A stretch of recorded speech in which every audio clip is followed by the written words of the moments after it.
The Gateway Podcast. Donc, bonjour à tous, bienvenue au 8e épisode du Gateway Podcast, le podcast qui nous permet d'apprendre à connaître les personnages de la communauté StarCraft. C'est un podcast de style 1 à 1 où j'ai préparé quelques questions fixes, mais bien sûr les sujets sont grands ouverts, on peut parler de tout et de rien. Je suis votre hôte encore une fois, Necro, et aujourd'hui on a probablement un des meilleurs joueurs de Brood War de la communauté québécoise avec nous. Et j'ai hâte de rentrer plus justement dans l'univers de Brood War si jamais ça tourne par là. Car c'est une période que j'ai quand même manqué moi-même, étant donné que quand Brood War est sorti, ben moi j'avais 2 ans dans le fond. Donc bienvenue sur le podcast, Monsieur Xion, comment ça va? Hey, salut Necro, ça va bien toi? Moi ça va pas pire, je suis quand même malade là, je vais essayer de donner tout ce que je peux, mais je veux absolument pas manquer un podcast par semaine, c'est trop important pour moi, so. Je suis là, let's go. Dans le fond, on va pas mal rentrer directement dans la première question. Donc, dans le fond, c'est quand la première fois est-ce que tu as joué à StarCraft 1 ou 2 et dans le fond, comment est-ce que tu es arrivé là? Ah ben moi ça fait longtemps. Je te dirais que peut-être au début dans les années 2000, écoute, j'avais peut-être 10-11 ans, je suis arrivé à l'époque, mes amis, ils jouaient, moi j'avais pas d'ordinateur encore chez moi, mais j'ai découvert un peu les jeux de Blizzard grâce à eux. Puis c'est ça, c'était dans les années début 2000, eux ils faisaient des custom maps, des UMS, puis je me suis dit, hey, ça tombe bien le fun ce jeu-là, puis j'ai starté ça après. Là. Ok, ouais. Dans le fond, c'est tes amis qui t'ont introduit à StarCraft 1, c'est ça que j'ai compris ou? Ouais, exactement. J'avais des amis qui jouaient à des jeux sur l'ordinateur, puis Mhm. j'ai vu en donner StarCraft, puis c'est là que mon intérêt a été piqué. Ok. Est-ce qu'ils jouent encore à StarCraft à ce jour? Est-ce que tu les connais encore ou? Ah, ben d'après moi, ils jouent plus vraiment à StarCraft. J'ai Hmm. perdu un peu le. Dans le fond, je les ai perdus de vue, mais Hmm. c'est là que ça a commencé, là, des amis d'enfance. Donc ça, t'avais dit justement, il jouait à plein de jeux, dont StarCraft. C'est StarCraft qui avait surtout attrapé ton intérêt, mais est-ce que tu te rappelles un petit peu des autres jeux qu'il jouait aussi ou? Ben, c'était beaucoup des jeux de Blizzard, comme Ok, ouais. Diablo 1 à l'époque. Là. Ouais, c'est vrai que il y a beaucoup de jeux bizarres qui sont sortis pas mal serrés en même temps. T'sais. T'avais genre Diablo 1, 2, t'avais StarCraft et Brood War et tout. Là. Ça fait que. C'est quoi, ouais. Donc, dans le fond, t'as vu StarCraft 1 pour la première fois. Puis qu'est-ce qui a fait en sorte que c'est celui-là qui t'a accroché le plus? Ben, je pense que c'était le côté compétitif, un peu le côté stratégique du jeu. Je trouvais ça intéressant. Puis, en tout cas, à l'époque, moi, ce que j'avais chez nous, c'était des vieilles consoles, un peu du genre du Super Nintendo ou des affaires de même. Fait que là, je trouvais que les graphiques, avec les Blizzard, je trouvais qu'ils faisaient des animations, des petits films, là, vraiment le fun à regarder. Je me suis dit, je trouve ça le fun, je trouvais ça intéressant, là, j'avais le goût de jouer. Ouais, c'est vrai que dans le temps, il n'y avait pas vraiment de cinématique. Genre, quand tu jouais à la Super Nintendo et tout, c'était quand même relativement nouveau. Dans le fond, tu te rappelles-tu un petit peu des jeux aussi que tu jouais sur la Super Nintendo et tout avant StarCraft 2? StarCraft 1, pardon.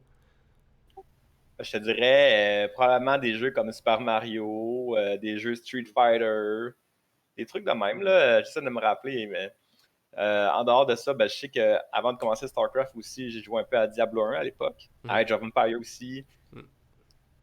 C'est quand même, StarCraft 1, c'était pas mal le premier RTS que tu as joué. Parce qu'avant ça, c'était surtout des jeux Nintendo, t'avais quelques jeux de combat aussi, mais I guess que StarCraft 1, c'est genre ton premier contact avec les RTS en tant que tel? Ouais, ça, puis Age of Empires, mais ça, c'était Hmm. plus contre l'ordinateur, dans le fond. Là. Ah, ok, ouais. Ben, c'est ça, il y avait pas vraiment de multijoueur à Age of Empires, je présume. Non, c'est pas aussi, il y en avait, je n'ai jamais joué. Là. Hmm. Est-ce que Age of Empires est venu avant ou après StarCraft 1, dans le fond? Il est venu, ben, est-ce que tu parles pas comme moi, j'ai commencé à jouer Ouais, toi ou. personnellement, ouais. Ben, c'est venu avant StarCraft, parce que dès le moment Ok. que j'ai commencé à jouer à StarCraft, tout le reste a pris le bas, ça a été StarCraft all the Ouais. Ça fait que dans le fond, comment dire, StarCraft 1, c'était. I guess c'est le premier dans son genre, mais juste le fait d'avoir joué à Age of Empires, ça te donne une idée de comme, ok, je dois contrôler certaines unités, puis je dois détruire la base de l'autre. Genre, au moins le concept était déjà là. Parce que je suis sûr que rentrer dans StarCraft 1 ou juste n'importe quel RTS directement la première shot, surtout StarCraft 1, ça doit être. Tu dois pas trop savoir quoi faire, mais au moins t'avais un concept général de comment les RTS marchent à ce moment-là. Ah ben c'est sûr que ça l'a aidé. Mais le gros problème aussi à l'époque, c'est que moi, les jeux que j'avais ils étaient en anglais, puis je parlais pas du tout anglais. Ouais, Fait que ça rajoutait un autre niveau de difficulté, là. Quand tu commences le jeu, puis que tu comprends pas c'est qu'est-ce qui fait quoi, Hmm. c'est un peu plus compliqué. Est-ce que les jeux vidéo, dans le fond, t'ont aidé à apprendre l'anglais ou? Ah, définitivement. Même que ça m'a. Tu sais, quand tu parles avec les gens sur Discord et tout, ben, tu Ouais. sais, ça m'a pratiqué un peu à parler puis à faire de nouvelles rencontres. Puis le côté, ça a quand même développé un côté social aussi, je te dirais. Mhm. T'avais quel âge, en fait, justement, quand t'as commencé à jouer à StarCraft 1? Moi, je te dirais que j'ai commencé vers les années 2000. Fait que là, j'ai 31 ans. Ah, Probablement que j'avais commencé autour de 11 ans, là, dans ce coin-là. ok, ouais. Justement, ce que t'avais fait, t'avais dit que justement, comprenais pas trop l'anglais à l'époque. Est-ce que t'avais quand même fait la campagne et tout à StarCraft 1? Probablement, mais je sais aussi que quand j'ai commencé, j'utilisais beaucoup les vieux cheats, là. Ah Des ouais. trucs comme les codes, je sais pas, ceux, les old school vont savoir c'est quoi, là, le Operation Seawall ou le Show Me the Money ou des codes comme ça qui permettaient Show d'avoir comme me le the map. money. Oh boy. Show me the money. C'est genre, ça c'est un des plus classiques, genre. Show me the money. Nice. Justement, parlant de Brood War et tout, aujourd'hui, tu sais, on le connaît surtout sur le nom de Xion, mais à Brood War, justement, il me semble que ça s'appelait Extreme Xion. Est-ce que t'avais d'autres pseudos à part ça?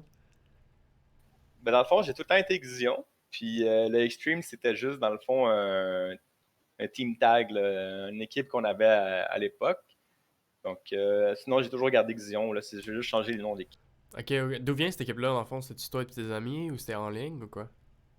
Ben, c'est la première équipe, on va dire, peut-être plus sérieuse. Ben, pas je te dirais qu'elle était une super équipe en termes de talent, mais que j'ai pris peut-être ça plus au sérieux. C'est un peu eux qui m'ont comme pris sur l'oreille puis qui m'ont sorti un peu des maps de, on va dire, de casual ou des gens qui jouent plus pour le fun. Puis qui m'ont dit, ah ben là, tu sais, pour t'améliorer, il faudrait que tu fasses ça, puis ça, puis ça. Puis là, ben c'est pour ça que j'ai toujours gardé le nom d'Extreme Zion, parce que c'était comme un peu une manière pour moi de les remercier, là. Même si la team finalement était morte, mais c'est eux qui m'ont Ouais, pas mal aidé. dans le fond, ils t'ont poussé à un petit peu, entre guillemets, là, à jouer à StarCraft 2, mais genre, pas plus compétitif, mais t'aider à, ouais, à devenir meilleur juste en 1v1 en général. Parce que justement, quand on est jeune, on a tendance à jouer beaucoup à des arcades, à jouer, tu sais, genre campaign, avec, tu sais, juste pour le fun. Mais qu'est-ce qui t'ont poussé un petit peu à dire comme, ok, genre, si tu fais ça, tu vas vraiment t'améliorer au jeu, puis c'est. Ouais, dans le fond. C'est plus satisfaisant quand t'es meilleur au jeu en tant que tel. Euh, Est-ce que tu m'entends encore, by the way? Ouais, tout est bon. Ok, c'est bon. Je vais juste faire ça que je t'ai pas muté pour une raison ou une autre, parce que j'ai plein de hotkeys, puis je dois faire ça de pas me mélanger entre eux. Euh, ouais, c'est ça. En fait, d'où vient le nom Xion en tant que tel? Et ça, j'avais pris ça dans un jeu à un certain moment. Je me souviens plus le nom du jeu exactement, mais il y avait un personnage qui, quand il se faisait appeler dans le vidéo game, ça sonnait un peu comme Xion. Ça ressemblait un peu comme un genre d'extraterrestre. Fait que j'avais trouvé ça quand même nice comme nom. Mhm. Puis, au fil des années, ce qui était drôle, les gens me comparaient souvent avec. Il y a un joueur péruvien, Mhm. je pense que c'est un péruvien, qui s'appelle Xion, lui, avec même qui joue à StarCraft 2 puis StarCraft 1. Ok, ouais. Puis ça arrivait souvent que même sur mes games de StarCraft 2, le gars où je me fais écrire en espagnol parce qu'il pense que je suis l'autre joueur. Ouais. Fait que je sais pas si lui aussi il a pris le même surnom de moi de la même place. Mais il y avait aussi dans la matrice, il y avait tu sais, la ville, je pense que c'est Xion, ça s'appelle, mais avec un Z. Là. Fait que souvent les gens ils pensent que je prends ça de là, mais Ok, ouais. finalement, moi ça venait d'un vidéo game. Là. Tu te rappelles-tu, c'était quoi le jeu vidéo ou? Non, c'est ça, ça fait trop T'avais juste longtemps. vu Là. le nom, pis t'étais comme, oh, ça c'est badass, je veux prendre ça. Exactement, ouais, ça Mhm. fait ça. Nice. Je trouve que ça tombe bien que justement Xion commence avec un X, puis ta team Extreme commence avec un X aussi, genre. Ça fait. Je sais pas, ça fait catchy, hein, as fuck. Euh, ouais, sinon, on a, on a parlé un petit peu des, tu sais, des jeux qui t'entouraient quand t'avais commencé à jouer à StarCraft 1, mais en général dans la vie, même jusqu'à ce jour, c'est quoi les autres jeux que t'aimes vraiment à part StarCraft 1? Et I guess la série StarCraft, I guess. Je sais que j'ai énormément aimé les jeux de Diablo. Ça a été. Ça a vraiment été des jeux que j'ai beaucoup joué. Mais en dehors de StarCraft et de Diablo, je te dirais que ma plus grosse passion que j'ai eue, là, mettons, en comparé à StarCraft, ça serait le poker. Je sais pas si on considère ça comme un jeu à Ouais, l'ordi. Là. absolument. Il y a tellement de personnes qui jouent à Moi, je suis pas mal dans deux communautés en même temps. Je suis dans la communauté StarCraft puis la communauté de Smash aussi. Mais il y a beaucoup de joueurs justement de ces jeux-là qui jouent beaucoup au poker on the side, genre, puis même en ligne, puis le stream. Ça, c'est juste ces deux communautés-là. Ça fait que j'imagine même pas toute la communauté de gaming. Genre, le poker, c'est tellement universel comme jeu, on dirait que genre, tout le monde aime ça jouer à ça. Ça fait que oui, je considère 100% ça comme un jeu. Euh, mais ouais, c'est intéressant parce que, tu sais, justement, il y avait un autre joueur de Brood Wars, c'était-tu Elfie ou de quoi de même? Qui, C'était Elki, ouais, puis même, Elki, ouais, ouais. ouais, t'avais c'est un Français qui était en Corée, puis que maintenant, même encore, présentement, il fait encore ça comme living, là, il joue pour Il seulement. fait juste jouer au poker. Oh my god. Ça a Mais il y l'air en a malade. beaucoup. Dans la communauté, même, je te dirais, du Québec, à l'époque, les joueurs de StarCraft 1, les meilleurs qu'on avait, ils jouaient au poker aussi. Puis je pense qu'ils le font encore. Parce que c'est un peu eux, dans le fond, que ça m'a motivé à lancer dans le poker. Je me suis dit, ah, ben, ces gars-là, tu sais, ils ont une tête sur les épaules, ils sont brillants, ils sont bons à StarCraft, mais en même temps, ah, ben, moi aussi, tu sais, pourquoi je serais pas capable d'être bon aussi au poker? Tu sais, quand tu es jeune au début, tu te dis, ah, ben, t'aimerais ça découvrir des nouvelles affaires, tu peux te lancer des nouveaux défis, puis en même temps, je te dirais pas que c'était mes idoles, mais je savais que, tu sais, j'aurais aimé ça être aussi bon qu'eux à StarCraft. Donc, je me Hmm. suis dit, mais peut-être qu'au poker, je pourrais les égaliser. J'ai commencé grâce à ça, dans le fond. Ouais, ouais. Qu'est-ce qui fait que t'aimes le poker autant? Parce que, tu sais, c'était quand même ta première réponse par rapport à ça. Est-ce quoi dans le poker que t'aimes le plus, dans le fond? Est-ce que tu joues aussi avec tes amis ou est-ce que tu joues en ligne de fois? Ou... Ben, je joue encore un peu au poker, moins qu'avant, mais je te dirais qu'il y a beaucoup un côté de psychologie que je trouve intéressant. Les gens, peut-être de vue de l'extérieur, s'ils considèrent que c'est beaucoup de la chance, ou oui, il y a un facteur de chance au poker, mais il y a tellement de choses qu'on peut analyser et travailler pour améliorer sa game au poker que, écoute, il y a un dicton, là, tu sais, c'est pas tout à fait ça mot pour mot, mais en gros, c'est un genre de jeu que tu vas apprendre les règles en 15 minutes, mais ça va te prendre une vie de devenir bon au poker, là, tu sais. Ouais, parce qu'il faut que tu sois capable de... non seulement de lire les probabilités, mais comme lire les probabilités aussi en fonction, genre, des réactions. Puis genre, des réactions de ton opponent. Puis la face que toutes les actions, que ce soit le temps que l'autre prend pour faire genre un call ou un check ou juste le montant et tout, il faut que tu sois capable de tout lire ça, genre, puis c'est comme un skill cap infini dans le fond. Ah, c'est vraiment complexe, c'est vraiment incroyable. Il y a tellement de possibilités. C'est comme un peu StarCraft, là, d'une certaine manière. Le niveau de difficulté est tellement élevé que Mm. je pense que c'est beaucoup ça qui m'attire dans ces jeux. Ça serait comme si tu jouais une grosse partie de StarCraft, puis tu sais, tu travailles avec de l'information incomplète, puis à un moment donné, à 20 minutes, vous devez, genre les deux, vous devez vous entendre, puis là, les deux, vous révélez votre armée, puis là, l'armée clash, puis là, il y en a un qui gagne, puis là, c'est comme, ok, qu'est-ce que l'autre est en train de build, puis tu dois comprendre, genre, qu'est-ce que l'autre est en train de faire. Ouais. Le, sin- Sinon, y a-tu d'autres jeux vidéo, dans le fond, que t'aimes? Ouais, écoute, j'ai joué à d'autres jeux aussi, là, mais ça, c'était principalement mes favoris. Mais sinon, un Ouais. peu de Counter-Strike, du Hearthstone, Mhm. du Magic the Gathering. Mhm. J'ai aussi, là, dernièrement, j'avais joué à Sekiro. Ça ressemblait un peu au jeu de pas Soul Calibur, là, mais Dark Bloodborne, Souls? puis Dark Souls, ouais. Ouais, c'est comme le Japanese Dark Souls, me semble, de quand même. Ouais. Ouais, ouais, ok. Dans le fond, c'est ça. Tes jeux principaux, c'est surtout Diablo, t'avais le poker, puis StarCraft aussi. Je vois justement que t'as quand même joué à quelques jeux de cartes aussi, donc Hearthstone, puis Magic the Gathering. J'ai toujours. Quand je vois les gens justement qui jouent à Magic, j'ai l'impression que c'est beaucoup tout ou rien, genre. Est-ce que toi tu jouais beaucoup à Magic? Parce que c'est quand même un des jeux, en tout cas de cartes fantasy, genre les plus vieux, là. Ben moi, non, j'ai joué un petit peu, mais beaucoup plus joué à Hearthstone. Hmm. Mais je te dirais qu'encore là, comparativement au temps que j'ai mis à StarCraft, tu sais, c'était les jeux que j'ai beaucoup moins joué, là. Mais Ok. encore une fois, ce qui m'intéressait dans ces jeux-là, c'était un peu le côté compétitif et un peu la complexité. Ouais, c'est ça. Ben justement, tu jouais justement à des jeux de cartes comme le poker, puis encore là, il y a un petit peu de chance, mais tu sais, même à tous les jeux de cartes, t'as un certain montant de skill puis de préparation à faire. Donc, ça, ok, c'est quand même très nice. Dans le fond, on va passer à la prochaine question. C'est quoi ton Golden Era personnel à StarCraft? Donc, Golden Era, ça peut être interprété de plusieurs différentes manières. En général, comment moi je l'interprète, c'est soit un moment où tu t'es considéré comme à ton pic de ton skill, ou c'est juste l'ère à StarCraft ou StarCraft 2 dans le fond où t'as eu le plus de fun soit à regarder ou à jouer ou whatnot? Mais pour cette question-là, je te dirais que ça va se mélanger un peu, mais c'est soit beaucoup à mes débuts à StarCraft 1, quand j'ai découvert comme ma passion pour les 1 contre 1, puis qu'il y avait des tournois qui se passaient comme à l'autre bout du monde en Corée, puis quand j'ai commencé à aller dans les LAN pour StarCraft 1 aussi, ça a été ça, vraiment des beaux souvenirs que je garderai toujours avec moi. Puis, si on parle en termes de skills, je te dirais que c'était juste avant la sortie de StarCraft 2. Pour le dernier ETS, il y avait eu un tournoi de StarCraft 1, puis c'est moi qui l'avais gagné. C'était Oh shit, à l'ETS? un LAN ETS de StarCraft 1. C'était un peu dans le dernier avant qu'il y avait le StarCraft 2. Avant que Puis j'ai StarCraft été 2, le ça fait que dernier ça c'était winner genre de l'ETS. 2009? Quand même?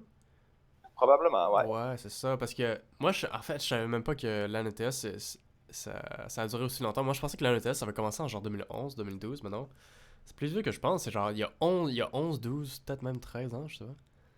Ah, les LAN, là, ça fait très longtemps. Tu as des vieilles affaires comme le LQGR, puis des ETS, tu avais Ouais. le ETI, tu avais beaucoup d'événements, mais c'était des. Comparativement à maintenant, écoute, t'en avais peut-être un ou deux par année, tandis que là, maintenant, en 2020, il y a tellement de LAN un peu partout, des compétitions que tu peux participer, Ouais. c'est incroyable. Ouais, c'est ça, justement. C'est ça, dans le fond, c'est sûr que je savais qu'il y avait quand même pas mal de LAN, mais le ETS en particulier, genre. Je savais pas qu'il existait depuis aussi longtemps. Malheureusement, je l'ai encore manqué cette année, mais j'espère que ça va mieux tomber l'année prochaine. J'espère. Puis j'espère aussi que l'année prochaine, avec le retour de la ESL et tout, ils vont peut-être faire de quoi avec StarCraft. J'espère. J'espère, ce serait vraiment cool. Vas-tu Euh, participer? oh, définitivement, ouais. Moi, j'ai déjà hâte à la prochaine QSL, for sure. Ok. J'ai vraiment envie de prendre ma revanche contre Data Miner. Je pense que je peux le faire. Je pense que ça va être vraiment le fun. Puis là, on a une couple de joueurs de plus. J'espère qu'à un moment donné, toi aussi, tu vas te pointer. Mais Pour la QSL? ouais, à un moment donné, why not? Écoute, ben, j'ai déjà participé une fois à la QSL, puis je m'étais rendu quand même assez loin, mais là, il y avait pas eu de. Il y avait quand même eu des pas pires joueurs comme Jig. Je me souviens plus si Samper avait été là, mais Hmm. écoute, moi, ça me fait complètement triper de voir que dans notre communauté en ce moment, il y a tellement des gens qui sont passionnés pour faire justement comme des événements pour nous. Tu sais, comme on va dire dans la région de Montréal, là, il y a tellement des gens qui font des événements, qui sortent des vidéos sur YouTube, des podcasts comme le tien. Ouais. Écoute, on dirait que la communauté, à un certain point, pas qu'elle était morte, mais elle était rendue tranquille. Puis de plus en plus, il y a des gens qui, justement, avec leur passion et tout, ils réussissent à redonner, on dirait, le goût aux gens du Québec, de notre région, de revenir, de jouer. Puis on dirait que ça développe un peu notre groupe. Là. De plus en plus, il y a des nouveaux visages, il y a des nouvelles choses qu'on peut faire, des nouveaux événements. Là. Ça donne vraiment le goût de jouer. Ben, ouais, ben, c'est super nice. Mais justement, c'est ça qu'on vise un peu à faire parce que StarCraft 1, genre, veut pas, ok, c'est genre, c'est un jeu très unique en ce moment dans l'e-sports, ok. Un jeu de RTS 1v1 très compétitif, il y a genre, il y a aucun autre jeu qui peut remplacer ce jeu-là. Donc, genre, peu importe justement que ça monte dans le viewership ou que ça descende, genre, il y aura toujours un core fanbase, puis on pourra toujours on peut seulement comme dans un sens aller vers le haut parce qu'il va toujours avoir le core puis le core fanbase puis tu peux te rajouter en faisant justement plus de content que les gens sont plus hype. C'est sûr que au début c'était un petit peu plus difficile parce que dans les derniers temps parce que Blizzard genre ça ils supportaient pas trop le jeu en tant que tel.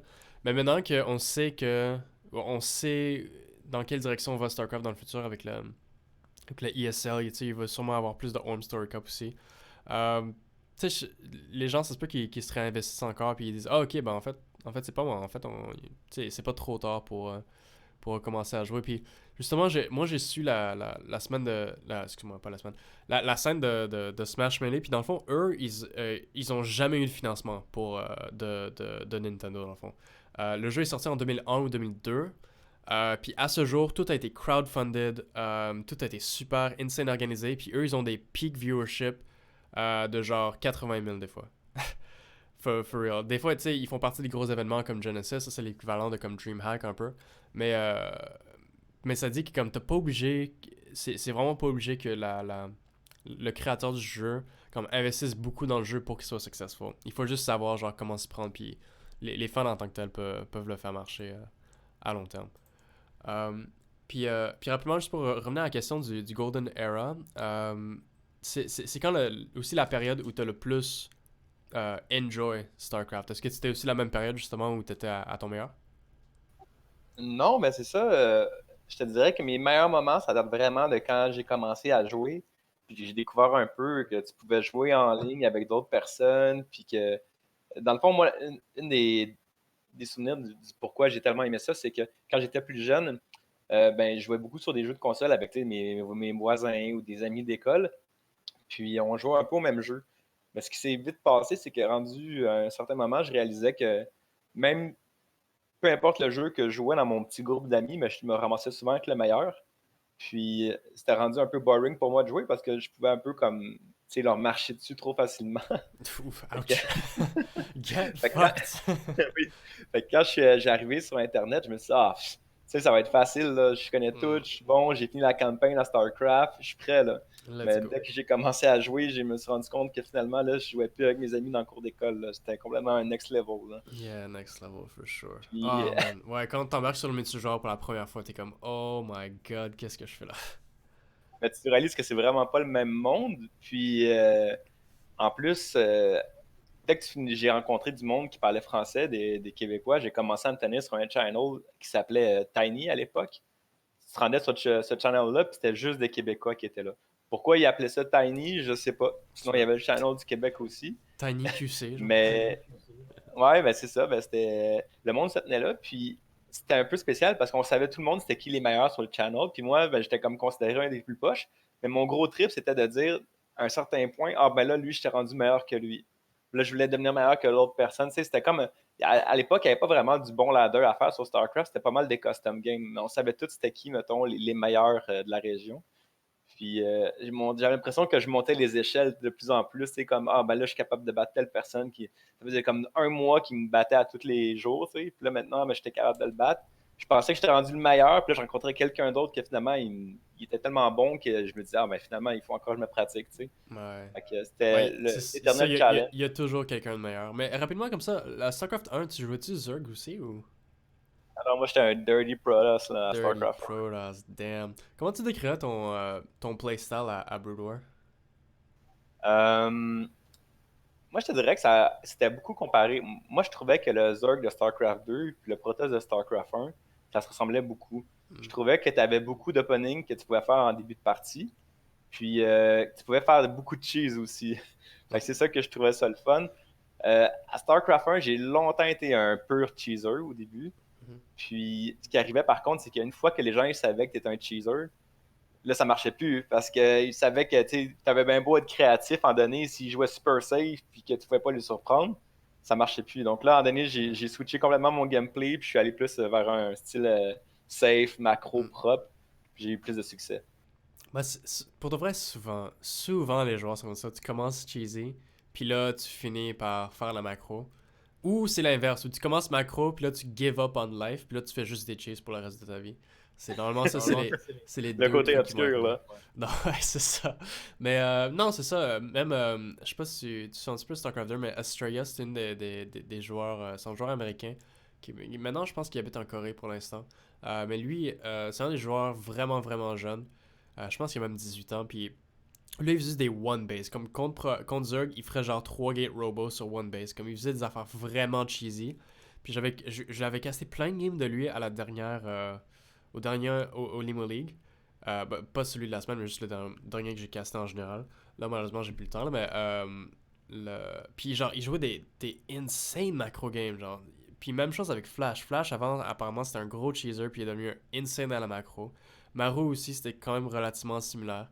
Donc, moi, je trouve ça tellement, tellement intéressant qu'il y a tellement de joueurs qui sont vraiment, vraiment bons ou high level, qui commencent en cheesant, puis qu'à partir de là, ils deviennent genre pas des macro gods, mais comme vraiment, vraiment bons à la macro. Tu penserais que comme quelqu'un qui cheese va jamais être bon au jeu, mais non, c'est absolument pas le cas. C'est fait que. Je pense que c'est vraiment dans le fond de faire ce qui marche. Là. Si à un certain point, tu fais juste gagner en cheesant, tu es comme ah ben ça te force pas à évoluer ton style de jeu parce que c'est déjà efficace. Ouais. Là, par contre, c'est quand tu frappes un mur puis finalement ton style de jeu qui marchait jusqu'à un certain niveau fonctionne plus du tout, ça te force à avoir d'autres options, là, à En fait, je me, envisager d'autres options. je me demande aussi si, justement, parce que t'étais un cheeser qui est devenu un joueur macro, que quand t'as transitionné vers un joueur macro, t'étais invulnérable à genre les cheese, parce que toi aussi, même t'étais un cheeser. Ça fait que maintenant, genre en fait, quand tu deviens un joueur macro, t'es comme pas affecté par les cheese, puis tu deviens juste, t'es juste toujours ahead tout le temps.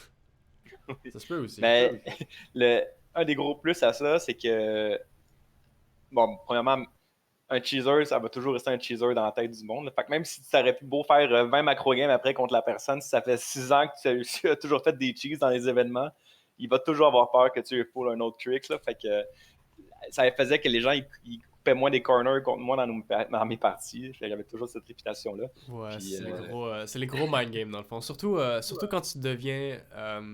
Quand tu commences à connaître les personnes avec qui tu lands ou avec qui tu joues, là ça devient des mind games pour de vrai. Puis ça, c'est toujours vraiment cool.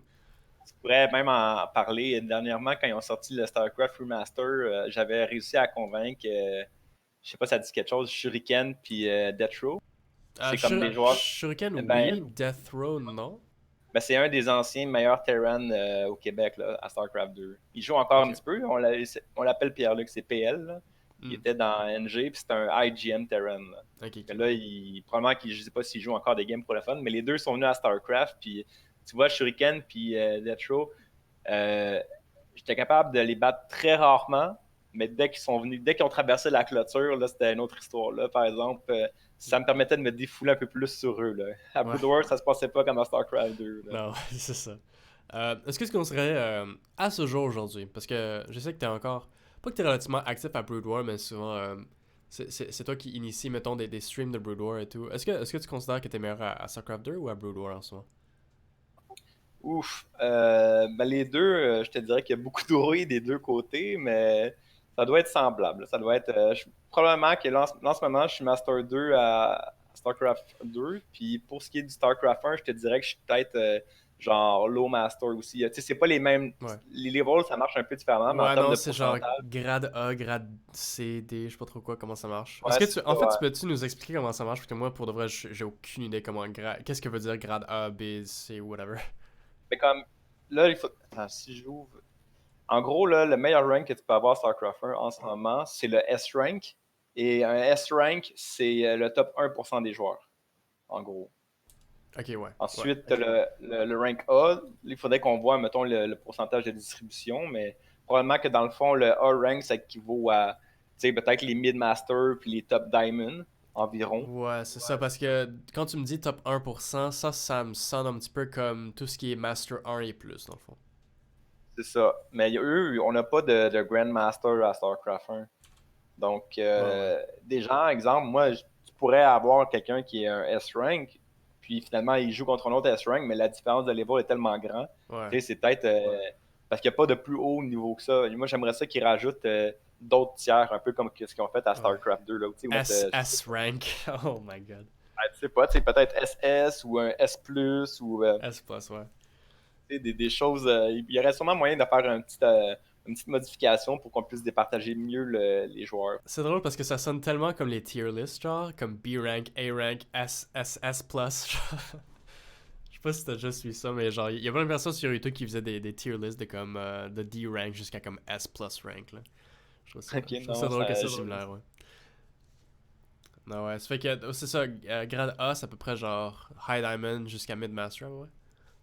Sûrement. Ouais. Par la suite, t'as le B rank, t'as le C, le D, et t'as le E. Probablement que le E, ça doit être genre bronze 3 à StarCraft 2, là, quelqu'un qui a première game qui joue de ladder, là, probablement. E rank. Mais la grosse majorité des joueurs sont C. Quand tu commences le jeu, le premier game de ladder, tu vas commencer dans le C, probablement. Ok, ouais. Ouf.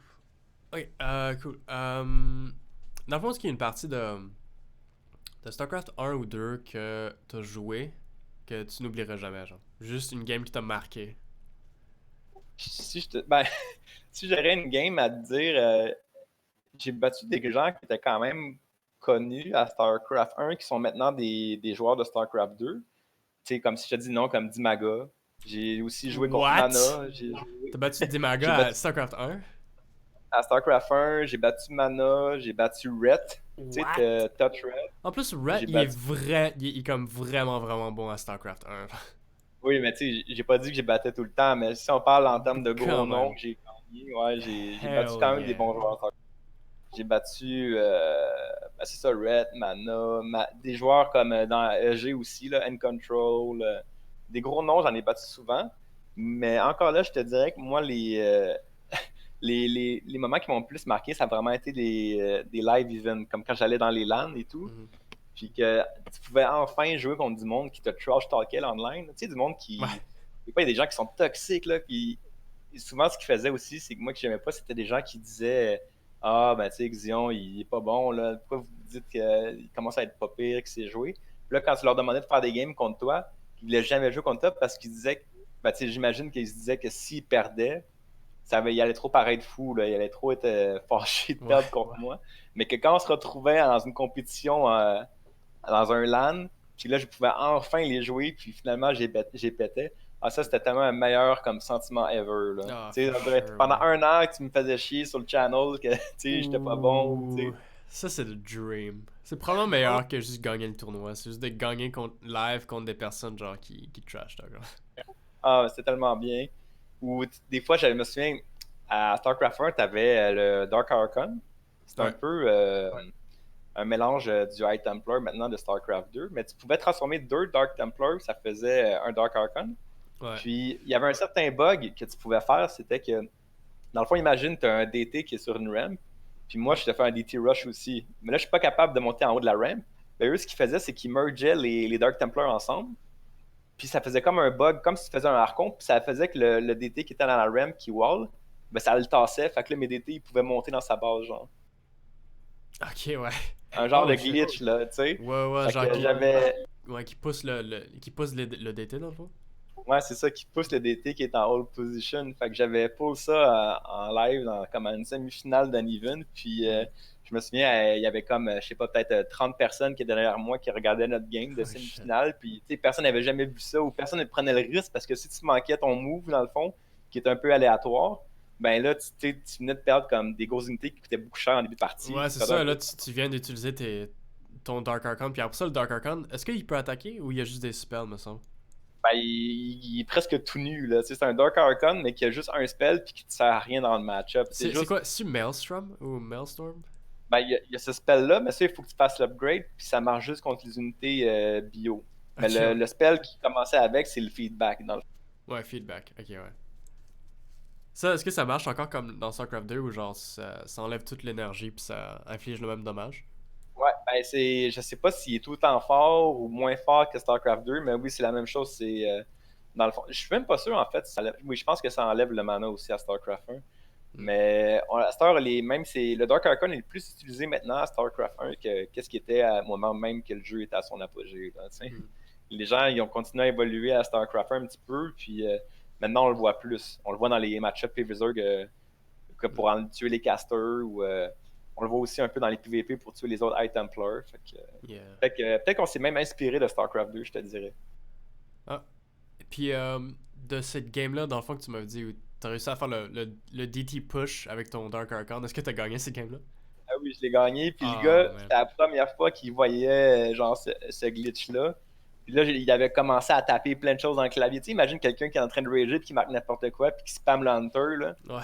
Ben, il avait tellement capoté qu'il avait commencé à faire ça, là. Tu sais, il avait pété une coche, il pensait que c'était comme un. J'avais fait un illegal move ou quelque chose comme ça, là. Tu sais. T'avais C'était de hacké toute le jeu. beauté, là. Ouais, Oh, c'est ça. man. C'était incroyable, là. Oh, man. Tu te rappelles-tu, c'était quoi le pseudo de l'autre joueur? Ouais, il s'appelait Mura. Mura. Mura. Get Bien fucked, sûr. Mura. Puis lui, c'était drôle parce que tout le monde le niaisait un peu parce que ce gars-là, il avait genre juste 60 APM, là. Tu sais, le gars, il jouait juste avec la souris presque. Oh Mais shit, ouais. avec son style, là, c'était comme. Ce qu'il faisait, c'était beaucoup des one base, justement. Ouais. Mais il était tellement bon dans ses one base qu'il était capable de se rendre loin dans les événements. Hmm. Puis c'est pour ça que c'était comique. Il est quand même. C'était pas un très grand joueur, mais les vieux de la vieille qui jouaient à StarCraft 1 puis qui se tenaient, comme je te dis, sur les channels comme Québec puis Tiny, ça va leur rappeler quelque chose, là. Hmm. Est-ce que c'est également ton souvenir préféré de StarCraft? Ce moment-là où t'as poussé avec ton Dark Archon? Ou est-ce qu'il y a d'autres trucs qui t'ont vraiment marqué, genre, comme souvenir? Moi, mon meilleur souvenir de StarCraft 1, c'est mon premier LAN que j'ai fait. C'était le ATI. Puis ça a été, je pense, non seulement mon premier LAN, mais probablement le LAN que j'ai le plus trippé parce que vraiment tout le monde de la communauté presque s'était pointé. Tu avais du monde qui venait de la Beauce, tu avais du monde, tu sais, vraiment là, qui venait de loin. Puis on s'était jamais rencontrés. C'était étrangement, c'était la première fois. Puis tout le monde était là. Tous les meilleurs du Québec à l'époque étaient là pour ce tournoi-là. Puis il y a tellement eu des belles games. Puis tout, c'est mon plus beau souvenir que j'ai, ça. T'avais quel âge dans ce LAN-là, est-ce que tu te rappelles? J'avais peut-être 13, 14 ans, peut-être. 14. Moi, ce qui est vraiment cool, surtout des premiers LAN, c'est que. Je sais pas si. Est-ce que les LAN aussi, by the way, dans ce temps-là, ils duraient genre toute une fin de semaine ou c'était comme une grosse journée ou.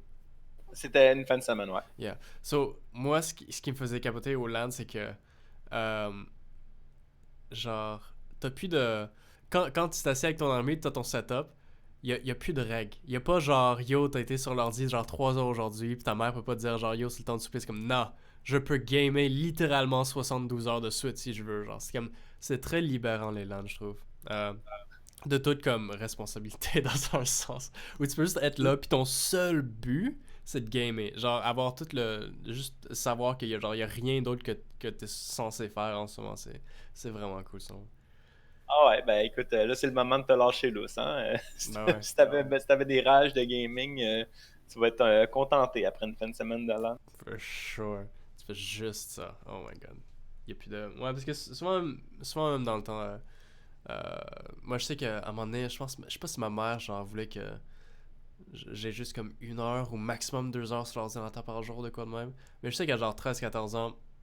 Attends, c'est-tu dans ce temps-là que StarCraft 2 était sorti? Je pense que quand StarCraft 2 était sorti. Ouais, c'était 2010, il y a 10 ans.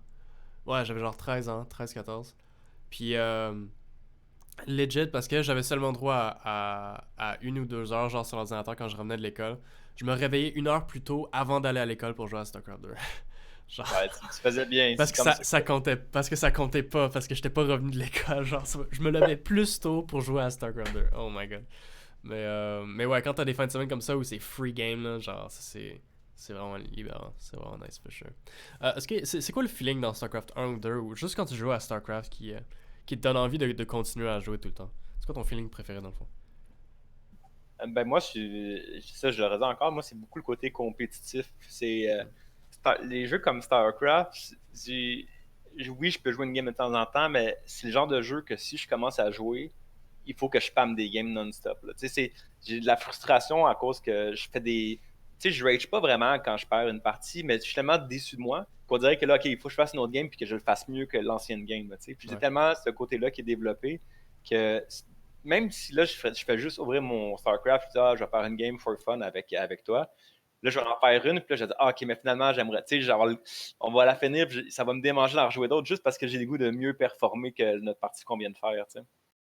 C'est sûr qu'il y a quand même, de nos jours, il y a quand même pas mal de jeux qui sont compétitifs. Je veux dire, tu sais, il y a juste plein de e-sports en ce moment. Mais, I guess, c'est quel aspect de compétitif de StarCraft 2 que tu penses qui stand out comparé aux autres jeux? Peut-être c'est le côté mécanique APM. Peut-être que, tu sais, on peut parler d'autres jeux, les jeux de fighter, je sais pas. Tu sais, c'est sûr qu'il faut des bons réflexes puis jouer vite, mais Ouais. être habile sur le clavier, être capable de se déplacer puis de contrôler plein d'armées en même temps. Tu sais, cette certaine vitesse-là, dextérité qu'il faut avoir, je pense que j'ai vraiment accroché. Ouais, for sure, parce que dans le fond, tu te dis juste. Soit j'ai juste besoin d'aller plus vite, ou tu te dis juste comme. Ok, j'ai juste besoin de modifier ça, etc. Ouais, ça fait que.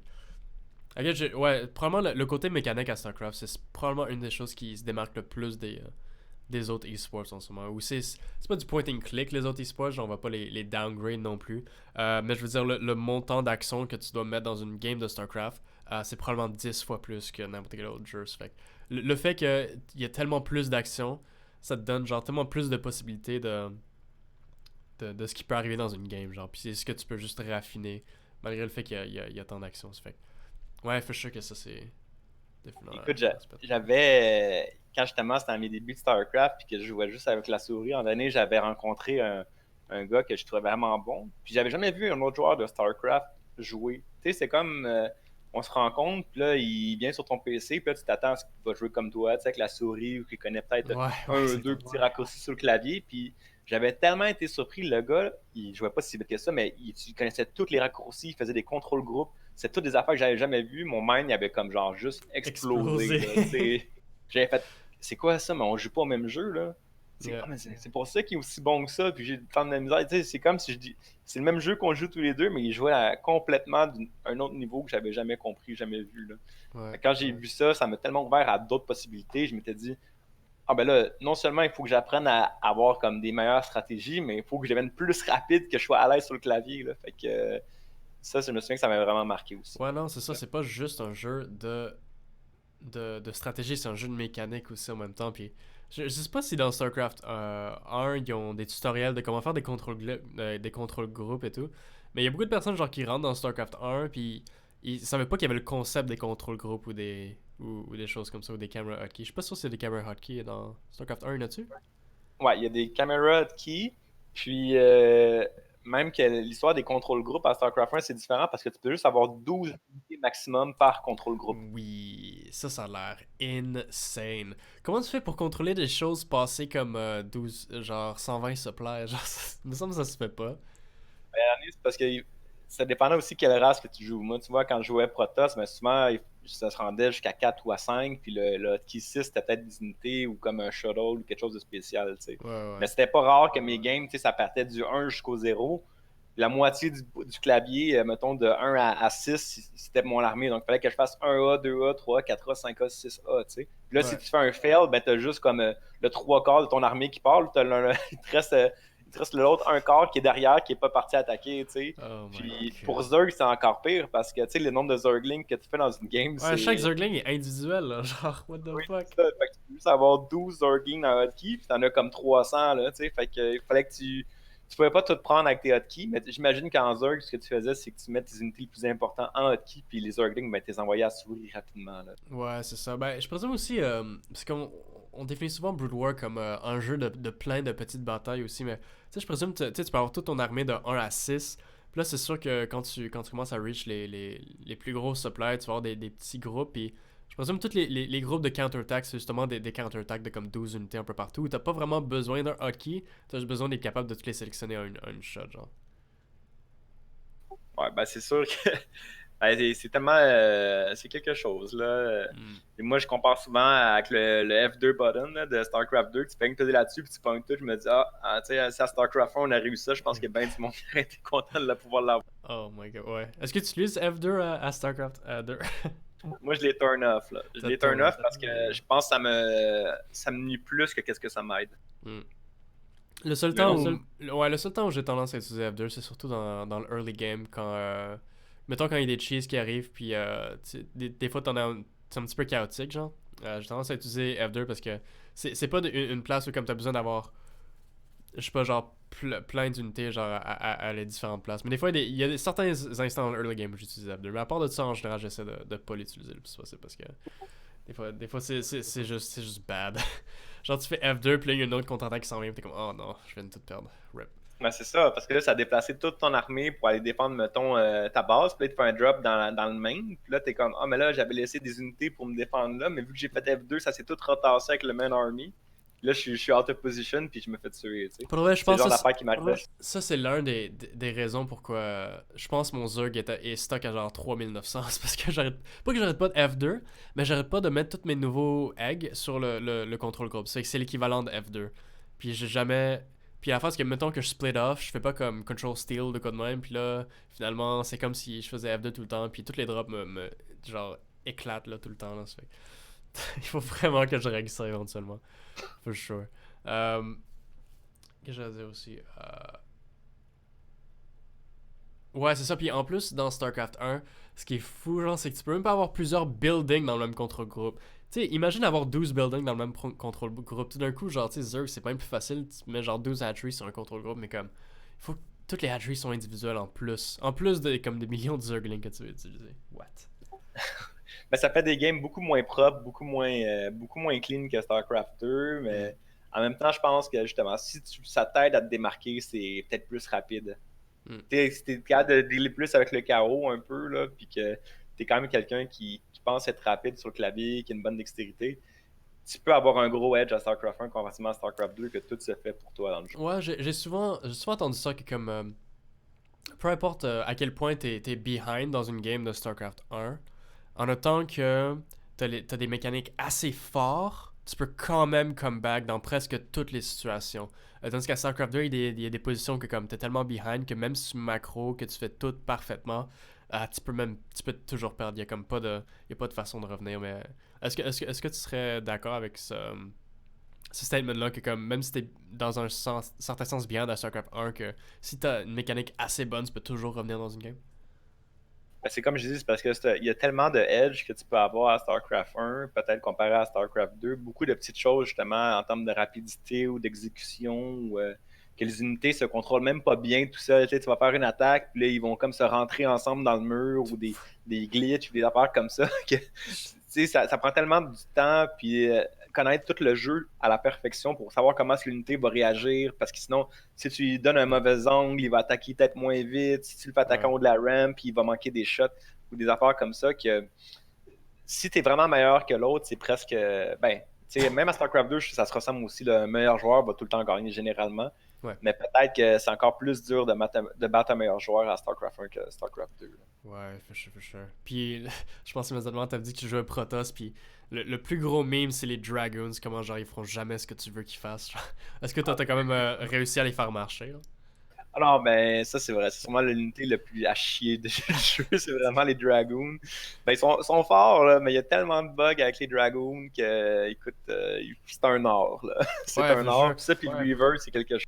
Ouais, l'un des clips les plus populaires de StarCraft 1, je sais pas si c'était Bisou ou Store qui avait fait ça, mais c'est juste, t'as comme 4 Dragons, puis tu bait puis tu one-shot toutes les Spider-Mines, comme tout le temps. Comme, what the fuck? Il me semble que c'est genre frame perfect, non? De quoi de même?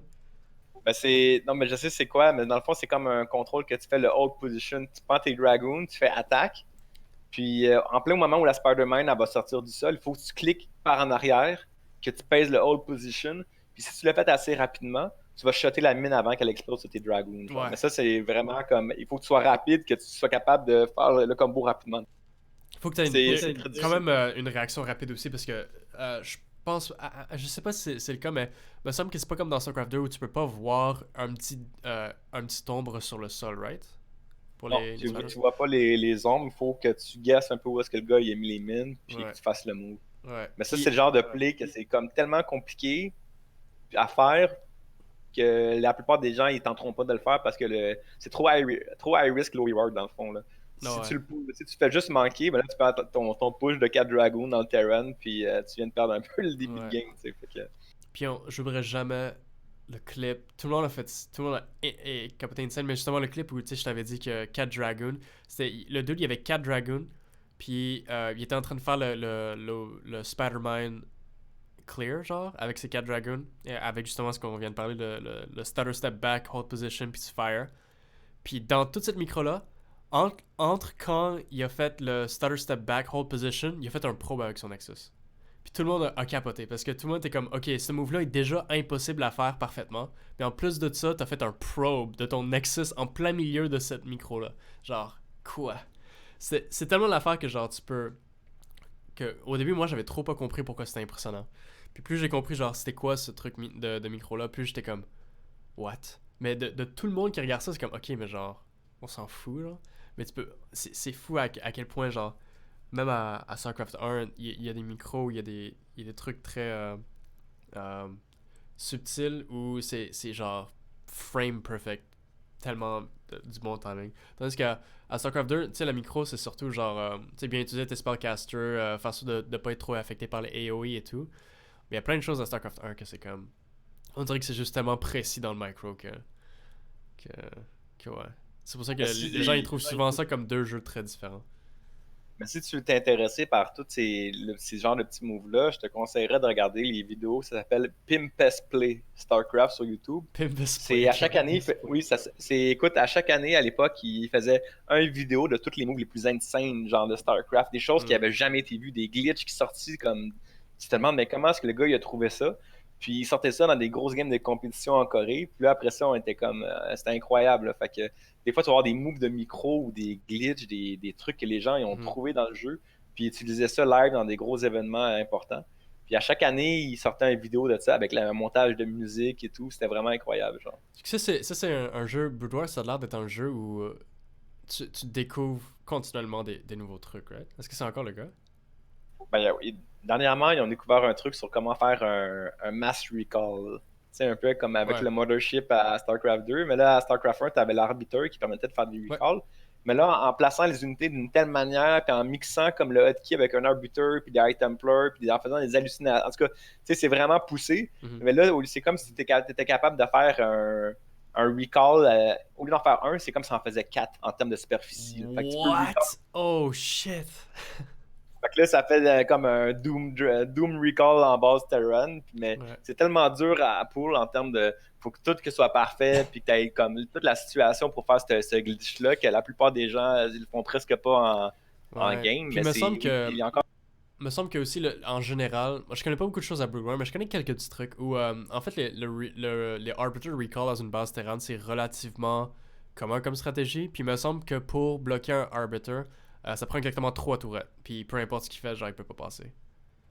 Ben, s'ils passent dans les turrets, c'est sûr, mais tu sais, une base Terran, ça peut quand même être grand. Ouais. Fait qu'il faudrait C'est vraiment gros, qu'ils ouais. fassent des turrets partout, mais souvent aussi, ce que les gens faisaient, c'est qu'ils mettaient des mines dans la base pour que quand le Protoss recall, ça Ah, fasse ouais. toutes les mines explosent. Fait que ça, c'était souvent le counter. Mais là, encore là, souvent, le Protoss, en début de game, normalement, il met un obs dans la base Terran pour voir ce qu'il fait. Fait qu'il pouvait voir où est-ce que les mines sont placées puis recaller ailleurs. Là, Ouais. ou sinon, tu avais toujours le Science Vessel qui pouvait faire un EMP sur l'arbitre en le voyant venir. T'sais. Ah, ok, ouais, parce que ça prend de l'énergie, le recall, right? Ouais, c'est ça, ça prend de l'énergie. Ouais, ouais, ouais, ok, ok, ok. Ouais, c'est vrai, ben, Amen, ça prend l'énergie à StarCraft 2 aussi. Je sais pas pourquoi je dis ça, mais c'est, ça fait quand même pas mal de sens, ouais. Ouais, ouais, ok. Pimpus Plays, attends, je vais le noter ça ici. Pimpus Ah, écoute, ça vaut Plays. vraiment la peine. Là, tu vas voir, il y en a plein. Puis là-dedans, tu vas avoir des vidéos.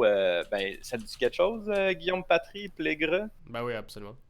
Et même, on a vu, il y a une nouvelle qui est revenue au Québec dernièrement. Puis on va le voir un peu dans ces vidéos, là, justement. Là, et tu vas voir plein d'affaires. Lui, il jouait Zerg, non? Lui, c'est un Protoss aussi. Oh, shit, ok, moi je savais pas. C'est un, c'est un Protoss, puis c'était le seul Foreigner à StarCraft 1 qui a gagné un événement en Corée dans toute Yeah, l'histoire de StarCraft. yep. De StarCraft 1, ouais, ouais, for sure, for sure. StarCraft 2, maintenant, t'as Serral, t'as une Need, t'en as eu Ouais, plusieurs qui ont.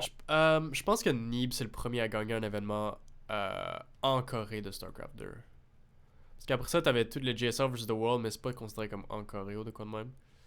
Euh, mais il me semble que Nib, c'est le premier à gagner la Caspa Cup, qui était un tournoi en Corée. Pas mal Ouais, sûr, c'est c'est ça. le premier. Ouais, StarCraft 2, je te dirais que c'est plus close les Foreigners puis les Coréens que StarCraft 1. ouais. Puis finalement, en fond, c'est quoi ta vision pour StarCraft dans le futur en général? Ou les RTS?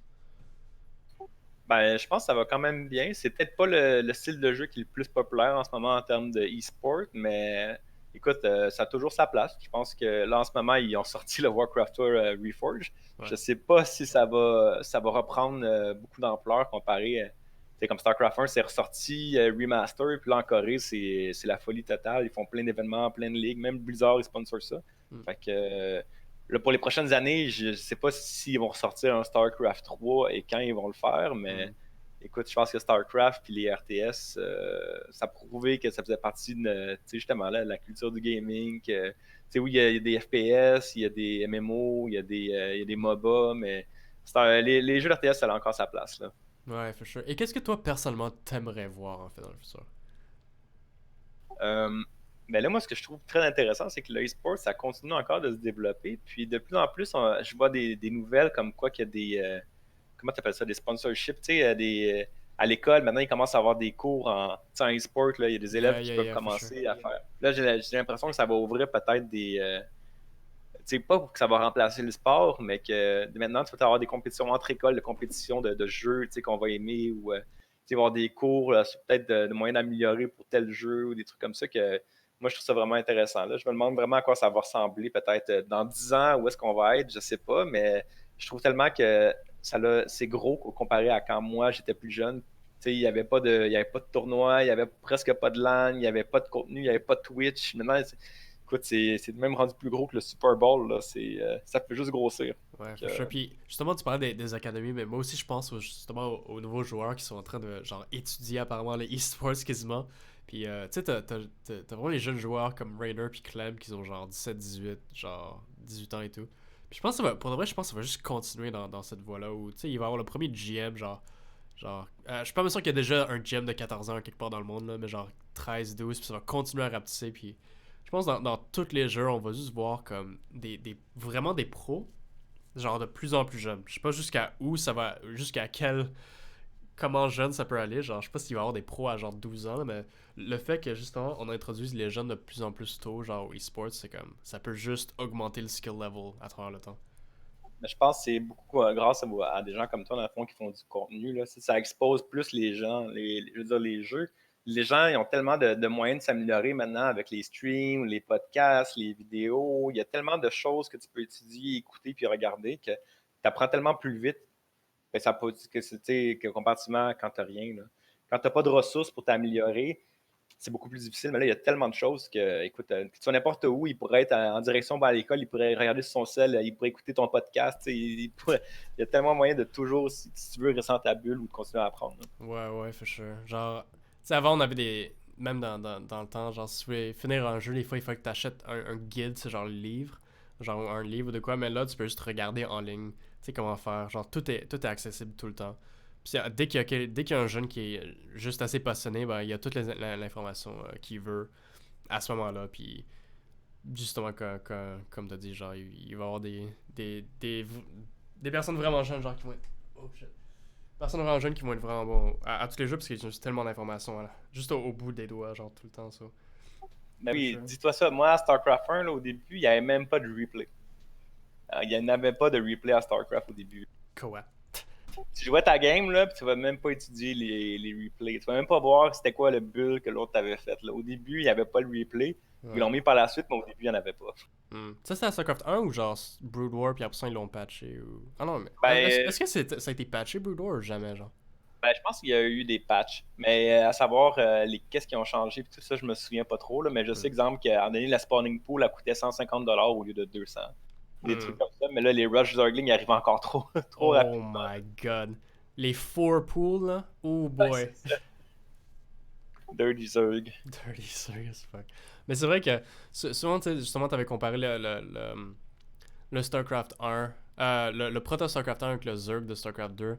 Puis en général, c'est justement, je suis en train de réaliser justement l'analogie où je sais qu'il y avait beaucoup de Zealot Rush builds qui seraient l'équivalent de comme Zergling Rush builds un petit peu à StarCraft 2. Puis même la composition, c'était surtout Tier 1 très gateway heavy. Genre. Ouais. Puis là, genre, t'arrives à StarCraft 2, puis c'est beaucoup, tu sais, genre Roachling, Bane, Ravager, des affaires de même.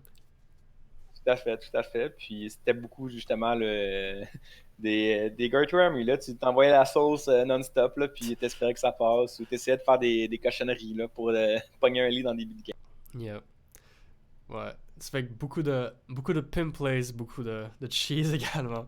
Ça a l'air d'être une période bien le fun, for sure. Parce que là, tu sais, aujourd'hui, on est beaucoup dans la macro game honorable, mais j'imagine même pas dans le temps où comme tout le monde est en train de découvrir le jeu qui a plein de glitch, genre, puis tout le monde fait des affaires complètement, genre, fucking malade, genre, tout le temps. Genre des Archon push, des lurker drops ou des fucking arbiter quadruple recall.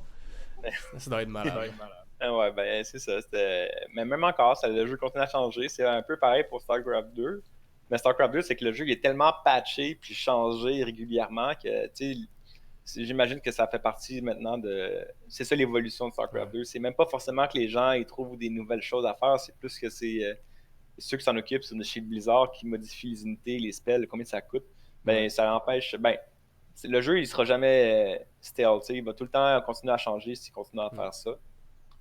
Je dirais, maintenant que j'y pense, la plus grosse différence entre les jeux d'aujourd'hui, ou les e-sports d'aujourd'hui, puis les e-sports, tu sais, genre des années 2000, c'est le fait que les jeux d'aujourd'hui sont glitchless. Il y a pas de. Il y a rien que les développeurs ont pas intended. Puis si jamais il y a quelque chose, ben ils le patchent. Genre, en tant que quand tu découvres un glitch, c'est comme holy shit, here we go, nouvelle façon de jouer. C'était vraiment hype. Mais maintenant, genre, le coding est tellement fort que, genre, ils font juste pas d'erreur. Puis je sais pas si c'est une bonne chose ou une mauvaise chose. Je sais pas c'est quoi ton avis là-dessus. Ben, probablement que c'est une bonne chose, parce que ça pourrait peut-être briser un jeu. Là. Si tu trouverais Ouais. un glitch que tu pourrais faire qui t'assure comme presque d'avoir un gros edge dans une game, puis là tout le monde fait juste le faire, mais le jeu, ça le détruirait. Mais écoute, c'est ça, à StarCraft 1, étant donné qu'il n'y avait pas de patch, ben on était chanceux que ça arrive pas. Ou peut-être qu'il aurait changé, mais maintenant à StarCraft 2, même si on découvre un bug, ils m'ont là, 2-3 jours plus tard, boum, l'update est sortie, puis Ouais. c'est réglé. Non, ouais. Je pense que, I guess, c'est correct les bugs en autant que ça brise pas le jeu, mais ça, c'est tellement sensible comme affaire parce que tous les bugs peuvent instantanément tout briser le jeu. Mais quand ça brise pas le jeu, tout d'un coup, le jeu est comme 3 fois plus épicé, genre, moi, je trouve. Ça a l'air cool, Ben, mais ça loue c'est vraiment tough parce que c'est pas intentionnel, tous ces glitches-là. Genre. c'est ça le plus beau, c'est que ils ont tellement détruit le jeu. Ils ont trouvé des choses que même les créateurs du jeu, ils ont jamais pensé que ça pourrait arriver. Là, je sais pas quand ça marche le coding, là, mais Mm. toute la quantité de trucs même encore, on découvre que bon, si tu fais 2 clics à gauche en cliquant sur un mineral avec telle unité dans le contrôle groupe, ben ça va créer telle affaire. C'est quelque chose. Ouais, ça c'est vraiment cool. Puis juste imagine genre découvrir ces affaires-là. Moi j'étais pas dans le temps pas là dans le temps où comme tu sais les jeux glitchy genre les gens ils découvraient des choses là, mais moi je suis trop jeune genre j'ai grandi avec les jeux où il y a pas vraiment de glitch en tant que tel où il y en avait pas à découvrir tant que ça. Les découvrir ça doit être vraiment cabotant. Je te jure. Je pense qu'on va pas mal finir là-dessus. Merci beaucoup Xion d'être passé, c'est vraiment super cool. Merci à Puis toi. j'espère de justement te revoir à une QSL éventuellement, please. Ah oui, on va peut-être se prendre toi puis moi en finale. On va Ouh. faire un upset, on va éliminer Jig, puis Semper, puis Sac de fromage. Ouh. Puis shut or fired, by the way, guys. Ouais, ouf. Necro puis moi en finale du prochain QSL. Straight up, genre, tu les as tout Dream call big or out, go là. home. Ouais, c'est ça, on les call out, là. Ça va, ouais. Là, ce qui m'inquiète aussi, c'est que maintenant, on a le nouveau joueur Effecto, justement, c'est le dernier podcast, puis lui, s'il pratique, là, il va être comme...